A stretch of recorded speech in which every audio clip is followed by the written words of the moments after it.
हाँ भाई, परसों अपन ने हाइजेनबर्ग के अनिश्चितता सिद्धांत की बात की थी। मैंने हाइजेनबर्ग के अनिश्चितता सिद्धांत और उसके क्वेश्चन बताए थे, है ना। उसके अलावा तो कुछ नहीं किया था अपन ने। अब आता है देखो कक्षक अवधारणा। कक्षक अवधारणा, कक्षक अवधारणा जो दी गई है ये तरंग क्वांटम यांत्रिकी मॉडल के आधार पर ही दी गई है। परमाणु के क्वांटम यांत्रिकी मॉडल के आधार पर ही दी गई है। परमाणु का जो क्वांटम यांत्रिकी मॉडल था उसमें हमने दो सिद्धांत पढ़े थे। दो सिद्धांत कौन कौन से? एक तो डी ब्रोगली का द्वैत प्रकृति सिद्धांत,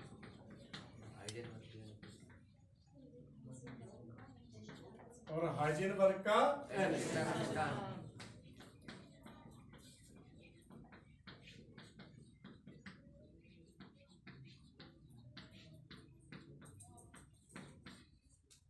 डी ब्रोगली का द्वैत सिद्धांत तो क्या कहता है कि सूक्ष्म जो कण होते हैं वो द्वैत प्रकृति प्रदर्शित करते हैं, मतलब प्रत्येक कण से उनकी एक तरंग भी संबंधित होती है, और हम उस तरंग का जो उससे संबंधित तरंग है, डी ब्रोगली तरंग है, उस तरंग की तरंग दैर्ध्य भी ज्ञात कर सकते हैं h/p के फॉर्म में, ठीक है ना। p बराबर क्या है यहाँ mv। हाइजेनबर्ग ने क्या कहा जब इन्होंने बता दिया कि भाई कण है जो वो तरंग की तरह व्यवहार करता है, तो हाइजेनबर्ग ने कहा कि जो ये सूक्ष्म कण होते हैं, किसी गतिशील सूक्ष्म कण की स्थिति और संवेग का एक साथ निर्धारण करना असंभव है। हम अगर उसकी स्थिति को सही सही बताएंगे तो उसके वेग में क्या आ जाएगी? अनिश्चित। और अगर हम उसके वेग को सही सही बताएंगे तो स्थिति में क्या आ जाएगी? अनिश्चित।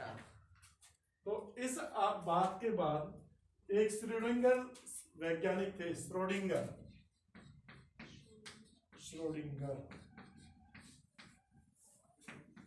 इन श्रोडिंगर जी ने क्या कहा कि जब ये कह रहे हैं कि हम भाई इलेक्ट्रॉन की स्थिति को भी सही नहीं बता सकते और उसके संवेग को भी सही नहीं बता सकते, तो उन्होंने कहा कि हम नाभिक के चारों ओर इलेक्ट्रॉन के पाए जाने की संभावना तो बता सकते हैं। हम क्या कर सकते हैं? नाभिक के चारों ओर इलेक्ट्रॉन के पाए जाने की संभावना व्यक्त कर सकते हैं। 10वीं क्लास में एक चैप्टर पढ़ा होगा तुमने, प्रायिकता, ये ना तुम्हारे शायद 10वीं क्लास में प्रायिकता।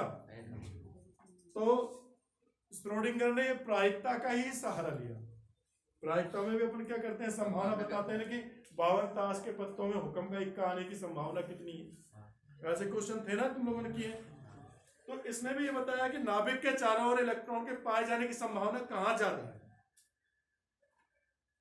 नाभिक के चारों ओर इलेक्ट्रॉन के पाए जाने की संभावना कहां पर ज्यादा है? और जहां पर इलेक्ट्रॉन के पाए जाने की संभावना सर्वाधिक होती है उसी स्थान को इसने नाम दिया कक्षक। उसी स्थान को क्या नाम दिया गया? कक्षक, ऑर्बिटल।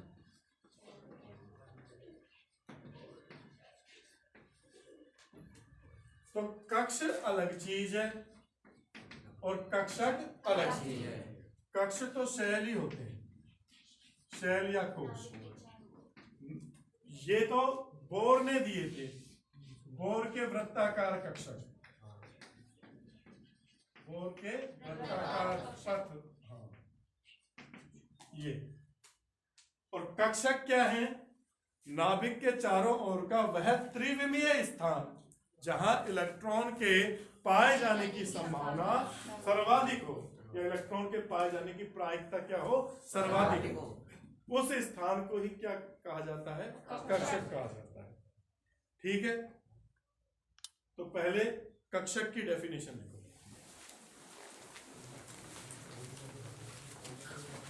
कक्षक की डेफिनेशन लिखो।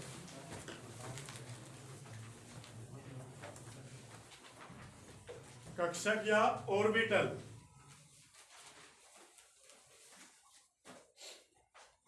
कक्षक या ऑर्बिटल, इसमें लिखो नाभिक के चारों ओर का नाभिक के चारों ओर का नाभिक के चारों ओर का वह त्रिविमीय स्थान नाभिक के चारों ओर का वह त्रिविमीय स्थान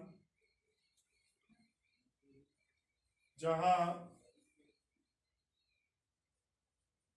इलेक्ट्रॉन के पाए जाने की संभावना इलेक्ट्रॉन के पाए जाने की संभावना या प्रायिकता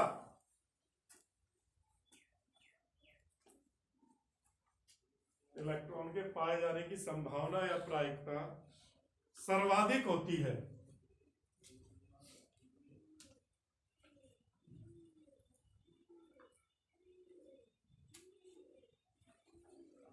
सर्वाधिक होती है कक्षक कहलाते हैं।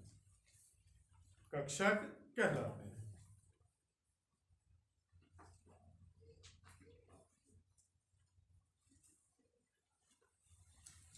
पैराग्राफ चेंज करके लिखो। कक्षक अवधारणा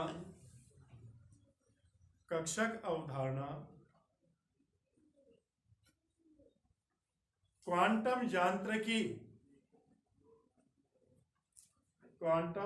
यांत्रिकी मॉडल पर आधारित है। क्वांटम यांत्रिकी मॉडल पर आधारित है।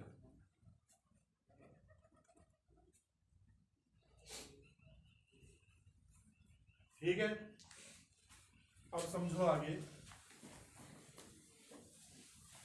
मैंने वर्ड तो बोल दिया कक्षक, लेकिन आप लोगों ने शायद इससे पहले कक्षक के बारे में कभी पढ़ा नहीं है। आप लोगों ने किस चीज के बारे में पढ़ा है? कोषों के बारे में, कोष या कक्ष के बारे में पढ़ा है ना, जिसको ऑर्बिट बोलते हैं। इसे क्या बोलते हैं? ऑर्बिट। और ये है ऑर्बिटल। दोनों अलग अलग चीज है, बिल्कुल अलग। कोष तुमने कहां पढ़े? 10वीं क्लास में, बोर मॉडल में। कोष की अवधारणा किसने दी थी? बोर ने दी थी। नील्स बोर ने बताया था कि नाभिक के चारों ओर के वृत्ताकार कक्ष। अब कोष है जो बटे होते हैं आगे उपकोषों में। कोष किसमें बटे होते हैं? उपकोष। और उपकोष में क्या रहते हैं? कक्षक। उपकोष के अंदर क्या रहते हैं? कक्षक। और कक्षक में क्या पाए जाते हैं? इलेक्ट्रॉन। तो यही क्रम आपको याद रखना है। एक कोष एक से अधिक उपकोषों में बटा होता है। एक उपकोष एक से अधिक कक्षकों में बटा होता है। और एक कक्षक में क्या पाए जाते हैं? इलेक्ट्रॉन। पर एक कक्षक में इलेक्ट्रॉनों की संख्या फिक्स है 2। एक कक्षक में अधिकतम 2 इलेक्ट्रॉन पाए जाते हैं।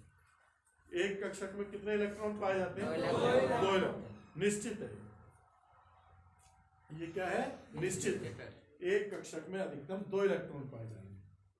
अच्छा, एक कोष में अधिकतम कितने इलेक्ट्रॉन आ सकते हैं? फॉर्मूला याद होगा तुम्हें, 2n², जहां n क्या है? कोष की संख्या। तो इसके अकॉर्डिंग निकालोगे आप। जैसे k कोष में अधिकतम कितने आते हैं? 2 गुणा 1 का स्क्वायर मतलब 2। L में 2 इंटू 2 का स्क्वायर, M में 2 इंटू 3 का स्क्वायर, N में 4 का स्क्वायर। तो इसी तरह आगे निकाल सकते हो, फॉर्मूला है, अपने हेल्प से निकाल सकते हो। तो कोषों में तो इलेक्ट्रॉन की संख्या यहां से निकाली जाती है। ठीक है ना?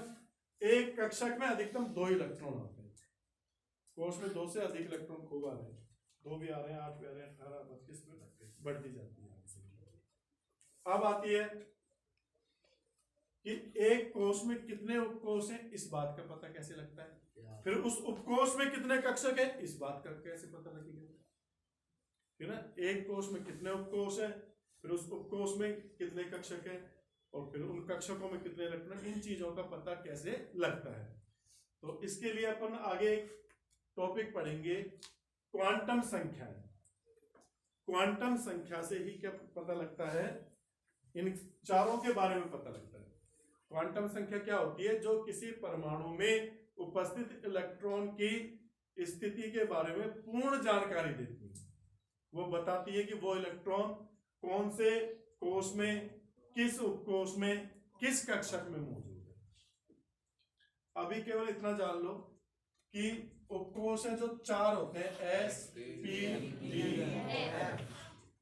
बताया था ना परसों। एस के लिए जो एल का मान होता है वो 0, पी के लिए 1, डी के लिए 2। एल क्या है, द्विगंशी क्वांटम संख्या। एल क्या है, द्विगंशी क्वांटम संख्या।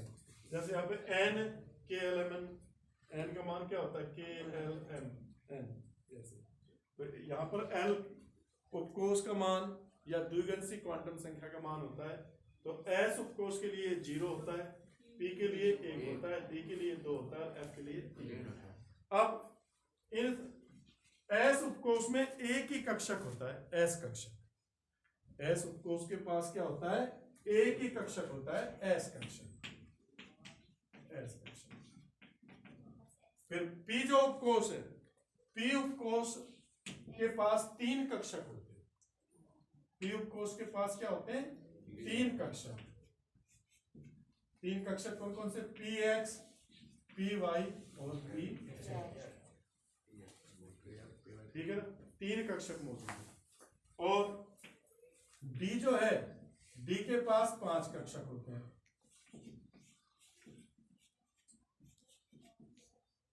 कौन कौन से, D X Y, D Y Z, D X Z, D X square Y square और डी जेड स्क्वायर। ये 5 होते हैं। एफ के पास 7 होते हैं। एफ के बारे में तुम्हारे सिलेबस में नहीं है ज्यादा, पर इतना याद रखो कि एफ उपकोष में कितने कक्षक होते हैं, 7 कक्षक। नाम भी लिखा दूंगा, जैसे ये नाम है ऐसे एफ उपकोष के भी नाम लिखा दूंगा। अब एक कक्षक में अधिकतम कितने इलेक्ट्रॉन आते हैं, 2। तो देखो एस उपकोष के पास तो अधिकतम 2 इलेक्ट्रॉन आएंगे, क्योंकि एस उपकोष के पास एक ही कक्षक होता है। एस उपकोष के पास क्या होता है, एक ही कक्षक होता है। कौन सा, एस कक्षक। पी उपकोष के पास कितने कक्षक है, 3। और तीनों में 2-2 इलेक्ट्रॉन आए तो टोटल कितने इलेक्ट्रॉन, 6। तो इसके पास टोटल 6 इलेक्ट्रॉन होगा, 6। इसके पास 2 इलेक्ट्रॉन। और डी के पास 5 कक्षक है, तो 5 कक्षक में अधिकतम कितने इलेक्ट्रॉन आएंगे, एफ के पास कितने हैं, 7 कक्षक, 7 में 14। तो ऐसे इलेक्ट्रॉन भरे जाएंगे। एक कक्षक में अधिकतम 2 इलेक्ट्रॉन भरे जाते हैं। ये पता ही लग गया तुम्हें, एस कक्षक के पास 2 इलेक्ट्रॉन, पी के पास 6, डी के पास अधिकतम 10 और एफ के पास 14। ठीक है ना। ये जो देखो बाद में देखोगे ये संख्या इन्हीं से रिलेटेड है। जैसे पहला कोष है के कोष, तो के कोष के पास केवल एक ही उपकोष होता है। के कोष के पास क्या होता है, एक उपकोष, एस उपकोष। और एस उपकोष के पास एक ही कक्षक है एस उपकोष में, एस कक्षक। और उस एस कक्षक में कितने इलेक्ट्रॉन आते हैं, 2। तो देखो इसलिए तो के पास टोटल कितने इलेक्ट्रॉन आए, 2। अब एल का देखो, एल के पास 2 उपकोष होते हैं, एक तो एस और एक पी। अब एस उपकोष है तो एक तो एस कक्षक होगा, और पी उपकोष में कितने कक्षक होंगे, 3। तो टोटल कितने कक्षक हो गए, 4 कक्षक। 4 कक्षक, एक कक्षक में कितने इलेक्ट्रॉन आते हैं, 2। 4 कक्षक में 8। तो देखो इसमें एल में कितने हैं, 8। फिर ऐसे ही एम का देखो, ऊपर देखो एम है, एम के पास कौन कौन से उपकोष होते हैं, एस, पी और डी। अब एक कक्षक एस का, 3 पी के, 5, तो टोटल कितने हो गए, 5, 3, 8 और 1, 9 कक्षक। 9 कक्षक में कितने इलेक्ट्रॉन आएंगे, 18। पता लग गया कैसे आए 18 इलेक्ट्रॉन।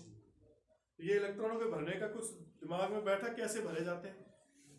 कोश उपकोशों में बटे होते हैं, उपकोश आगे कक्षकों में बटे होते हैं और कक्षकों में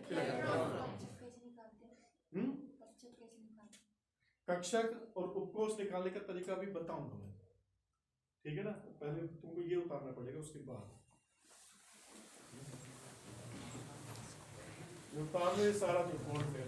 ये चीज देखो समझने की है, एग्जाम में पेपर में ऐसे क्वेश्चन नहीं आते कि ये किस में बना है, ऐसे ये समझने की है क्वेश्चन, फिर इस पर बनते हैं न्यूमेरिकल। ये सारा उतार लो एक एक चीज।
उतार दिया।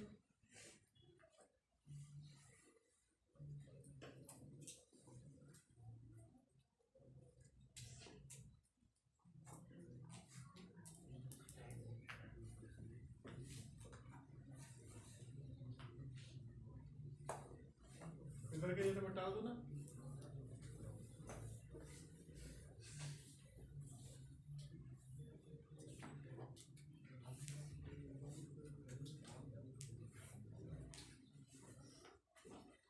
हाँ भाई, अब देखो कि हमें कैसे पता लगेगा कि किस कोष में कौन कौन से उपकोष हैं।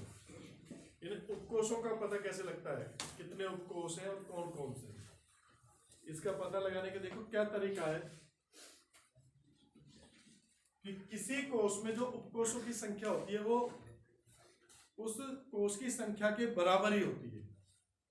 किसी कोष में उपकोष की संख्या कोष की संख्या के बराबर होती है। कोष की संख्या को अपन n से लिखते हैं ना, n का मान कोष को n से लिखते हैं ना, 2n² लिखा था तो n क्या था, कोष की संख्या। तो किसी कोष में उपकोष की संख्या किसके बराबर है, उपकोष की संख्या n के बराबर है। उपकोष की संख्या कितने उपकोष है तो ये किससे निकलेगा, n से।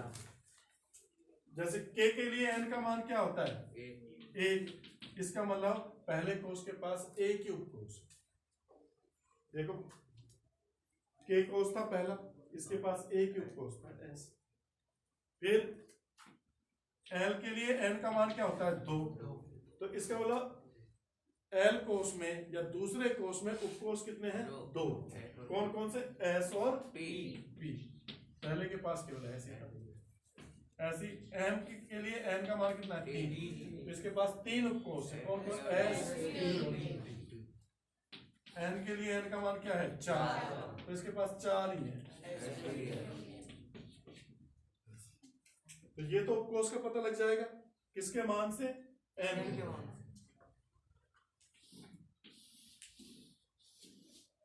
अब l का मान का पता कैसे लगता है कि l की वैल्यू कितनी रहेगी, किसी कोष में l की वैल्यू कितनी रहेगी, l का मान। तो इसके लिए फॉर्मूला है l बराबर होता है n-1। l बराबर क्या होता है, n-1। जैसे k कोष में, k कोष के लिए l का मान कितना होगा, तो k के लिए l का मान कितना, 1। 1 में से 1 घटाओ 0। तो इसके लिए l बराबर क्या होगा, 0। 0 का मतलब s। फिर इसके लिए l उपकोष, जो l कोष है उसके लिए क्या होगा, तो n बराबर क्या हो गया, 2। तो 2 माइनस 1 बराबर क्या आएगा, 1। तो 0 इसके साथ, इससे पहले वाला रहेगा 0 और 1। l का जो मान होगा वो क्या होगा, 0 और 1। 0 तो का मतलब तो s और 1 का मतलब p। ऐसे ही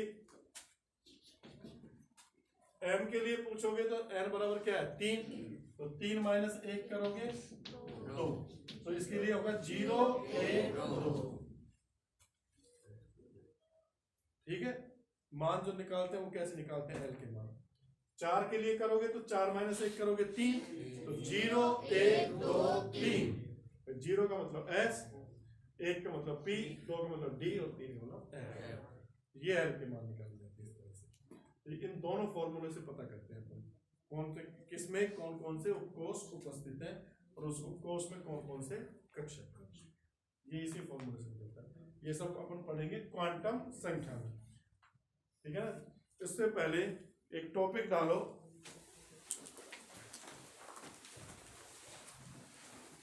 ये तुमको बाद में लिखा दूंगा मैं, है ना, क्वांटम संख्या लिखना। कक्ष और कक्षक में अंतर। कक्ष और कक्षक में अंतर।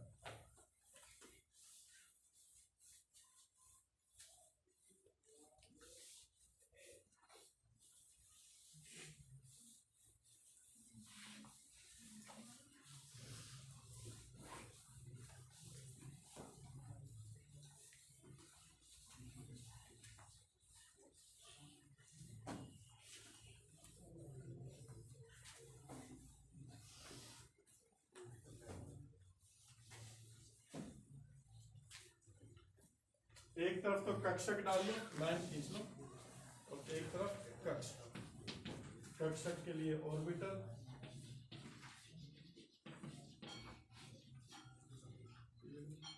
और ये ऑर्बिट।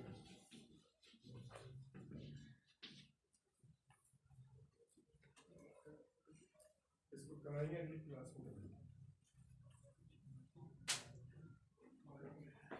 अब शायद इंग्लिश का पीरियड